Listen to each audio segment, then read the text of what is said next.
أعوذ بالله من الشيطان الرجيم. شهر رمضان الذي أنزل فيه القرآن هدى للناس وبينات من الهدى والفرقان، فمن شهد منكم الشهر فليصمه، ومن كان مريضا أو على سفر فعدة من أيام أخر، يريد الله بكم اليسر ولا يريد بكم العسر، ولتكملوا العدة ولتكبروا الله على ما هداكم ولعلكم تشكرون. وإذا سألك عبادي عني فإني قريب أجيب دعوة الداعي إذا دعان، فليستجيبوا لي وليؤمنوا بي لعلهم يرشدون.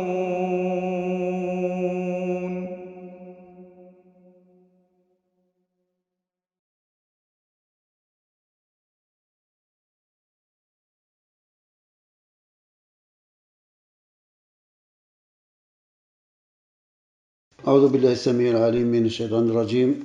بسم الله الرحمن الرحيم، وصلى الله على سيدنا محمد وعلى آله وصحبه أجمعين.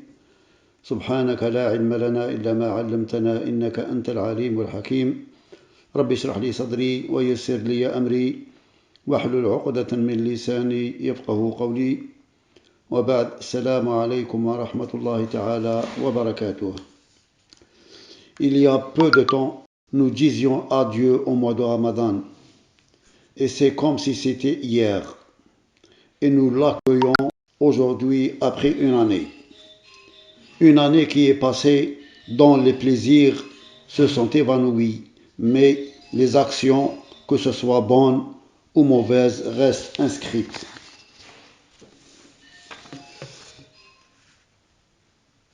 Bien sûr, le monde avec ses joies et ses tristesses va disparaître. Et nos vies, qu'elles soient courtes ou longues, elles vont droit vers leur fin. Et nous reviendrons et nous retournerons à notre Seigneur après avoir passé l'examen de cette existence. Allah subhanahu wa ta'ala a dit: de même qu'il vous a créé, vous retournerez à lui. Kama bada'akum ta'udun. Il a guidé une partie, tandis qu'une autre partie a mérité l'égarement. Fariqan hada wa fariqan haqqa alayhim ad-dalalah. Surat Al-A'raf, versets 29-30. Nous avions tous attendu la venue de ce mois, mais on n'avait pas la certitude de l'atteindre, car il se peut qu'on soit rattrapé par notre destin. Allah subhanahu wa ta'ala a dit: et personne ne sait ce qui acquérera demain. Et personne ne sait sur quelle terre il mourra. Allah est certes omniscient et parfaitement connaisseur. Inna Allaha alimun khabir. Surat Luqman, le verset numéro 34. Atteindre ce mois est un bienfait immense qui nous vient d'Allah subhanahu wa ta'ala. Et nous devons apprendre à en apprécier la bénédiction. Et nous devons donc prendre la résolution d'accomplir ce que le Coran appelle al-baqiyat as-salihat. Al-baqiyat as-salihat, c'est une expression que l'on peut traduire par les bonnes œuvres qui persistent. les bonnes œuvres qui persistent, car leurs valeurs et leurs récompenses sont éternelles, alors que tout ce que nous possédons dans ce monde est passager. Allah subhanahu wa ta'ala a dit: les biens et les enfants sont l'ornement de la vie de ce monde. Cependant, les bonnes œuvres qui persistent ont auprès de ton Seigneur une meilleure récompense et suscitent une belle espérance. المال والبنون زينة الحياة الدنيا والباقيات الصالحات خير عند ربك ثوابا وخير أملا. Sourate Al-Kahf, la caverne, verset 46. Comment les croyants, que ce soit hommes ou femmes, ne se réjouissent pas de la bonne annonce de ce mois pendant lequel sont ouvertes les portes du paradis, pendant lequel sont fermées les portes de l'enfer, pendant lequel sont enchaînés les démons. Un mois dont on ne saurait énumérer les mérites et cerner les avantages. Ce mois dont le début, premier 10e jour, elles sont miséricorde d'Allah subhanahu wa ta'ala. Le milieu, le deuxième 10 jours, ce sont des pardons. Et la fin de ce mois est affranchissement du feu de l'enfer. C'est le mois du jeûne, le mois de la prière nocturne, Tarawih, le mois de la nuit du destin, le mois du Coran, le mois de la piété, le mois du pardon, le mois de la bienfaisance, le mois des aumônes. Et c'est pourquoi Allah subhanahu wa ta'ala a pris sur lui de récompenser le jeûneur de la meilleure façon. Il a dit, subhanahu wa ta'ala, toute action du fils d'Adam lui appartient, sauf le jeûne, il m'appartient. Et c'est moi qui en donne la récompense. C'est-à-dire que la récompense du jeûne ne connaît pas de limite. Et vu le mérite de ce mois, il incombe à tout croyant et croyante d'accomplir en cette période de bonnes œuvres qui ont des valeurs exceptionnelles, telles que At-Tarawih, la prière de nuit. Le prophète sallallahu alayhi wa sallam a dit: à qui se lève pour prier pendant les nuits de Ramadan avec foi et comptant sur la récompense divine, Allah pardonne ses fautes passées. Deuxièmement, la lecture du Coran, car le prophète sallallahu alayhi wa sallam redoublait la récitation du Coran pendant le mois de Ramadan. Et il a dit: le jeûne et le Coran, c'est-à-dire la prière de Tarawih, le Coran de Ramadan intercéderont pour chacun de vous le jour de la résurrection. Le jeune dira: Seigneur, je l'ai empêché de boire et de manger pendant le jour. Et le Coran, c'est-à-dire la prière Tarawih, dira: Seigneur, je l'ai empêché de dormir la nuit.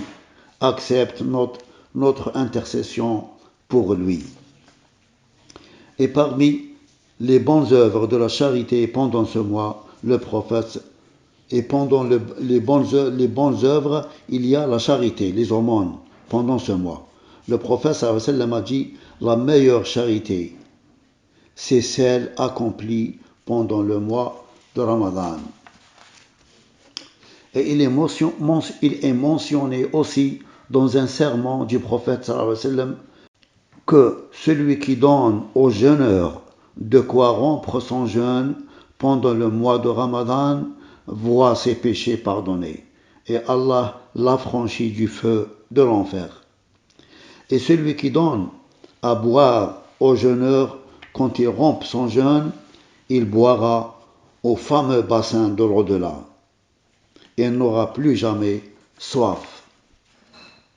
Et selon Ibn Mas'ud, radiyallahu anhu, il a dit: tout serviteur qui observe le jeûne de Ramadan tranquillement et en silence, invoquant le nom d'Allah subhanahu wa ta'ala, recommandant le bien, défendant le mal et qui lui-même n'a pas commis de péché se verra pardonner toutes ses fautes.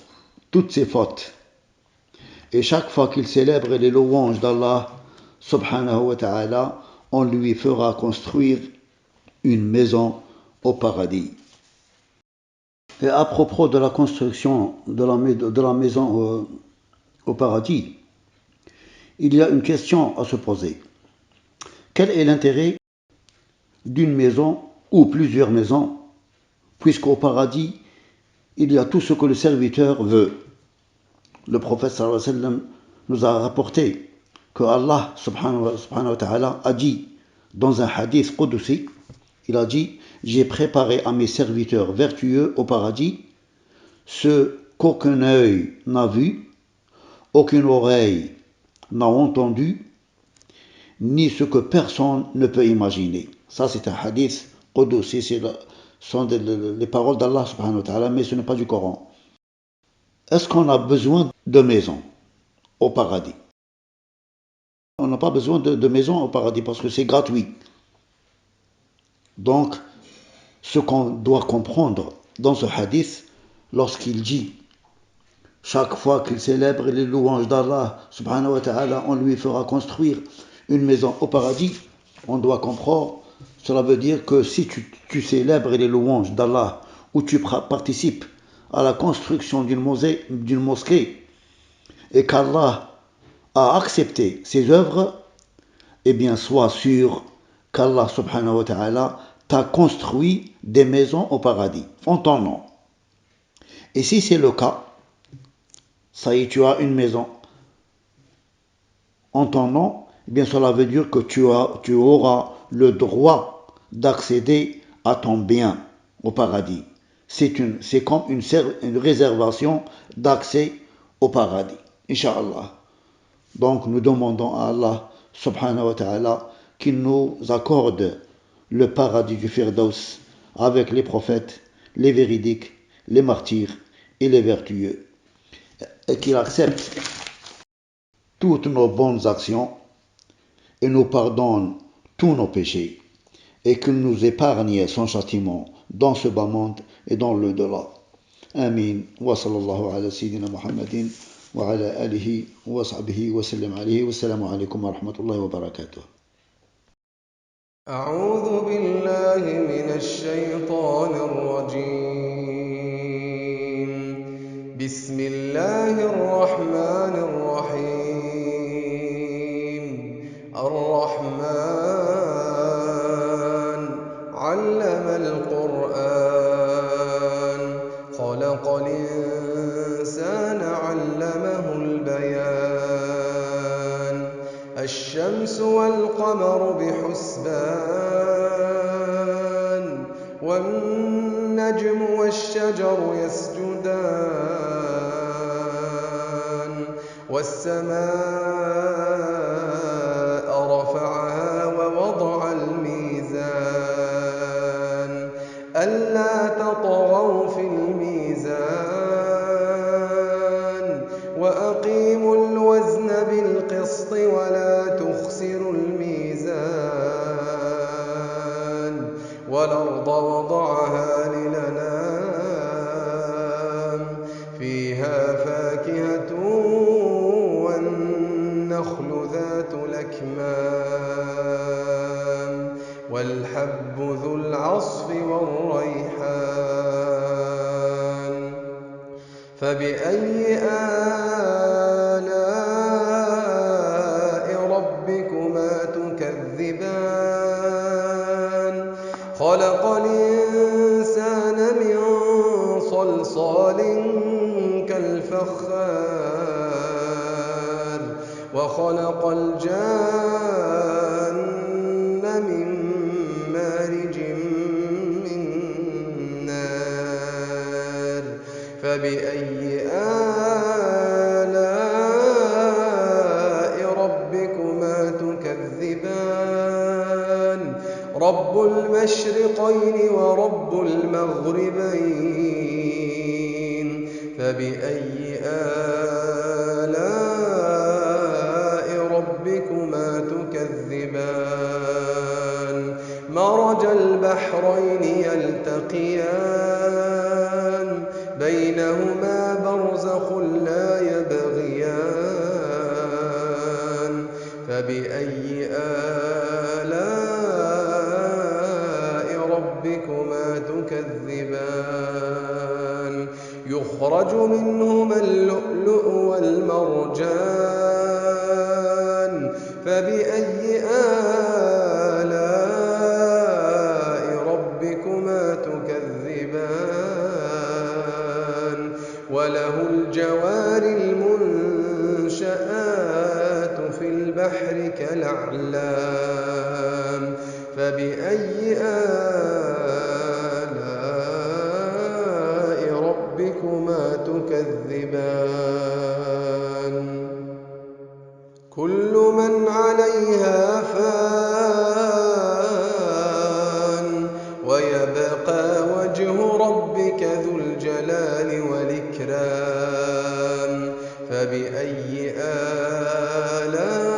آلاء ربكما تكذبان يسأله من في السماوات والأرض كل يوم هو في شأن فبأي آلاء ربكما تكذبان سنفرغ لكم أيها الثقلان فبأي آلاء ربكما تكذبان يا معشر الجن والإنس إن استطعتم أن تنفذوا من أقطار السماوات والأرض فانفذوا لا تنفذون إلا بسلطان فبأي آلاء ربكما تكذبان يرسل عليكما شواظ من نار ونحاس فلا تنتصران فبأي آلاء ربكما تكذبان فإذا انشقت السماء فكانت وردة كالدهان فبأي آلاء ربكما تكذبان فيومئذ لا يسأل عن ذنبه إنس ولا جان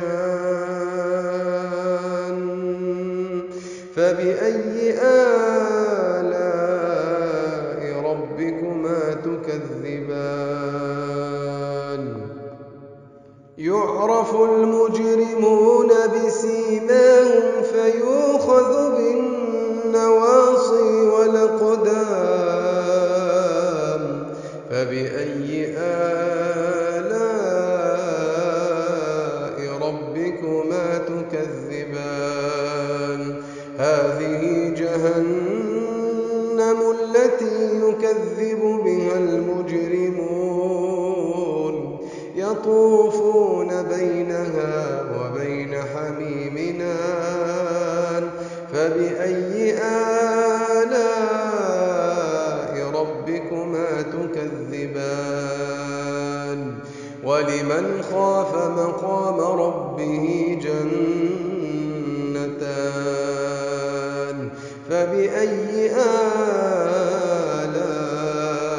ربكما تكذبان ذواتا أفنان فبأي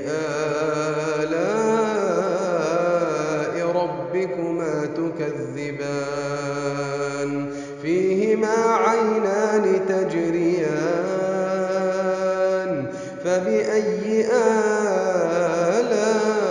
آلاء ربكما تكذبان فيهما من كل فاكهة فاكهة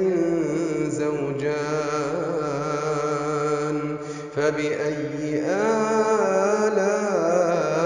آلاء ربكما تكذبان متكئين على فرش بطائنها من استبرق وجنى الجنتين دان فبأي آلاء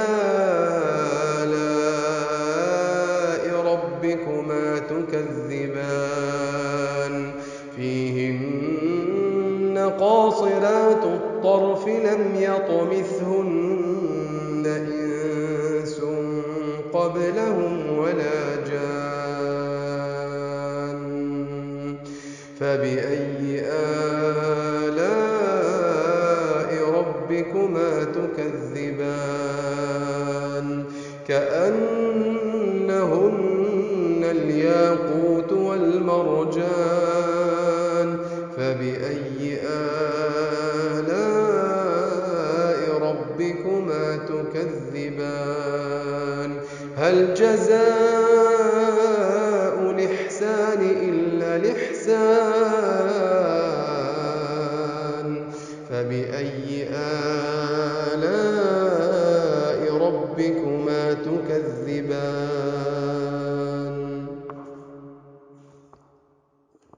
ومن دونهما جنتان فبأي آلاء ربكما تكذبان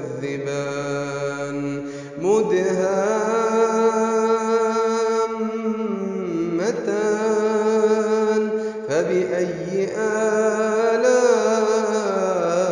ربكما تكذبان فيهما عينان نضاختان فبأي آلاء ربكما تكذبان فيهما فاكهة ونخل ورمان فبأي آلاء ربكما تكذبان فيهن خيرات حسان فبأي آلاء ربكما تكذبان حور مقصورات في الخيام فبأي آلاء ربكما تكذبان لم يطمثهن إنس قبلهم ولا جان فبأي آلاء ربكما تكذبان متكئين على رفرف خضر وعبقري حسان فبأي